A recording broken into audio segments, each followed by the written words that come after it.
Tole akkam jirtu naguma fayyaadha. Nageenyaadha. Maqaan kiyya Muktaar Abdul Karim jedhama. Egaa dura wanta mata duree akkamitti hojii barbaanna, hojii akkamitti arganna waan jedhu kana waan tokko waliin ilaalla. Egaa namni tokko erga eebbifamee booda hojiin inni hojjetu keessaa hojii barbaaduudha. Namni ofiitii of qacaree hojjechuun hin barbaanne jechuudha.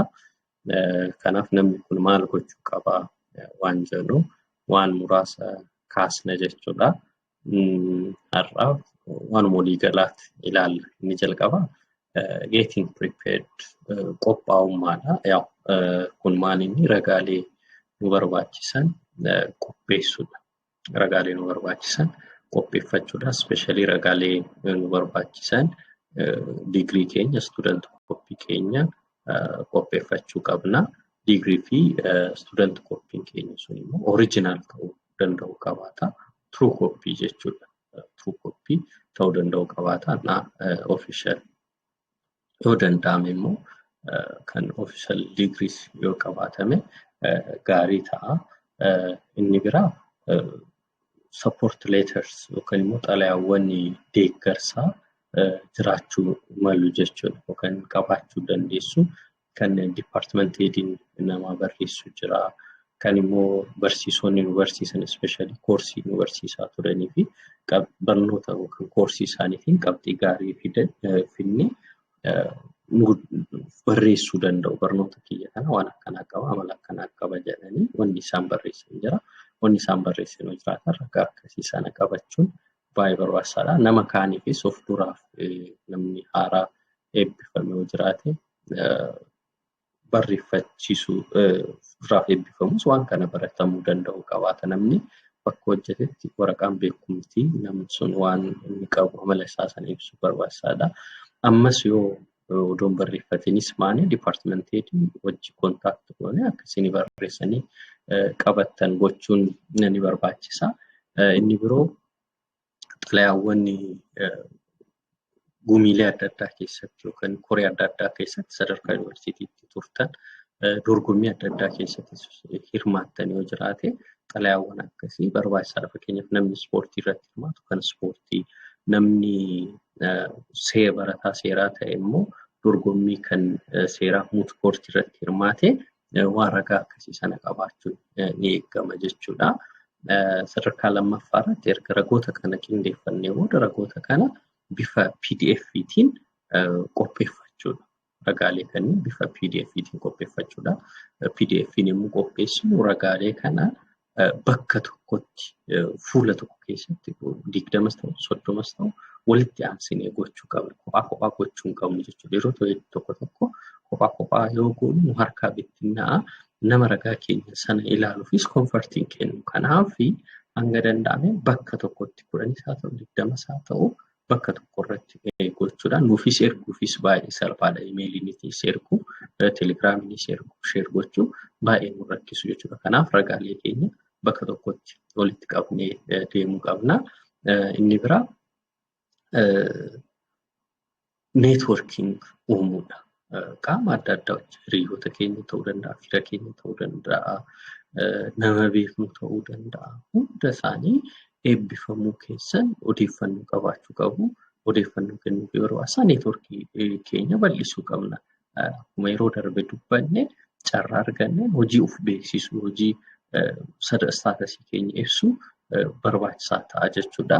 Gama birootiin professional associations jiranii isaan sana immoo kontaakt gochuu barbaachisa. Especially warri fayyaa kan fayyaa, warri injiinarii kan injiinarii barsiisaa, waldaa barsiisaa, waldaa akkasiisaniin kontaakt gochuun baay'ee gaarii ta'a.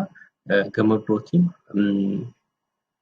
weebsaayitiiwwan adda addaa ta'uu danda'u. Akkasuma immoo LinkedIn kan jennu jira. LinkedIn kun social miidiyaa nuti fayyadamnu keessaa tokko. Mostly LinkedIn kanarratti wanti jiru namoota professional ta'antu irratti hirmaata. Isa sanarratti gosa barnootaa ittiin eebbifamtan, qabxii ittiin eebbifamtan, ragaa keessan poost gochuu dandeessu jechuudha. Isa sana poost yoo gootan namni waan sana ilaala fudhata jechuudha. Achirratti namnis konneekshiniin isaallee akkaataa piroofeeshinii isaatiin ta'a jechuudha. Injiinaroonni injiinaroota wajjin, warri ogeeyyii kompiitara wajjiitiin achi keessatti carraan jira jechuudha. Bu'aa keessan sana poost gootu achirratti achirraa sana ilaalee namni isin qacaruuf carraan jira jechuudha. Inni biroo barbaachisu dan erga waan kana goone booda hojiilee barbaadutti seenuu deemna jechuudha. Hojiilee barbaadutti seenna. Hojii yommuu barbaannu online opportunitiin jiranii kan jiran sana sirriitti fayyadamuu danda'u qabna. Feesbuukii keenyaan ta'uu danda'a. Feesbuukii keenyarrillee yommuu fayyadamnu peejoota hojiitiif jiran irratti xiyyeeffachuu qabna jechuudha. Hojiiwwan bahan kan voluntarily maxxansan jiru. Isaan kan maxxansan san sirriitti hordofuu qabna. Zan imeelii keenya immoo yerootti hordofuu danda'u qabna. Maaliif qaamni adda addaa achirratti ergaa nu dabarsuu waan danda'uuf baay'ee barbaachisaadha. Gama birootiin teelegiraamiiwwan fuulli teelegiraamii hedduu jiru, fuulli feesbuukii hedduu jiru. Isaan sana sirriitti ilaaluu qabna.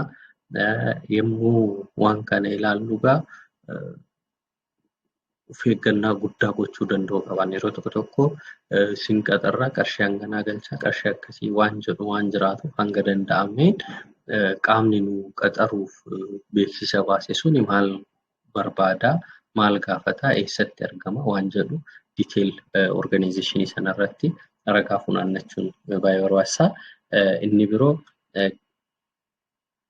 hariiroo keenya barattoota kanaan dura eebbifamanii bahan wajjin akkasuma amma jiran wajjin hariiroo cimfachuu qabna. Kontaaktiin keenya cimuu danda'u ifachuu hin qabnu jechuudha. Baay'ee hojii barbaaduun hojii baay'ee nuffisiisaadha. Baay'ee nuffisiisaadha. Bakka 10 olis iyyata galfachuu dandeenya. Bakka san hundatti waamamuu dhabuu dandeenya. Kana jechuun garuu bakka hundatti hin barbaadamnu jechuu miti jechuudha. Kanaaf ifaajee hedduu booda hojiin argamuun isaa hin oolu waan ta'eef hanga sanaatti obsa barbaada jechuudha. Zan inni bira guyyuutti vaakaansiiwwan bahan keessattuu carraa gaazexaawwan argachuu qabaanna taanaan niwuspeeparoota guyyuu bahan ilaaluun barbaachisaadha. Keessattuu kan akka Ethiopian Herald, Addis Zaman kunniin bahu riippoortaris torbanitti guyyaa tokko keessattuu hojii irratti xiyyeeffatee baha. Waan akkasii sanneen sirriitti hordofuun baay'ee barbaachisaadha. Dan isa kana qofa odoo hin ta'in ammoo hanga hojii argannutti free serviisii akka istiraateejiitti fayyadamuu danda'u qabaanna. Maaliif free serviisiin kun carraa hedduu qaba. Tokkoffaa achumaan achitti qacaramuu dandeenya. Lammaffaa ogummaa keessa jiru sana hin dagannu jechuudha.